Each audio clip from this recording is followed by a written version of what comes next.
In this video, we will learn how to copy PDF image to Word document.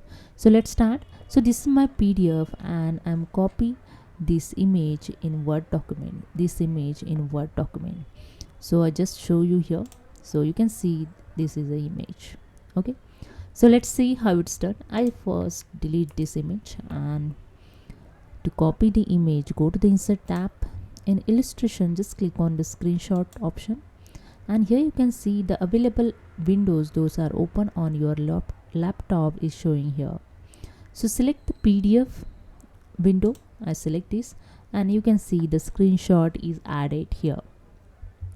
Now in picture format, go to the crop option, just click on the crop, and you can easily crop here the image.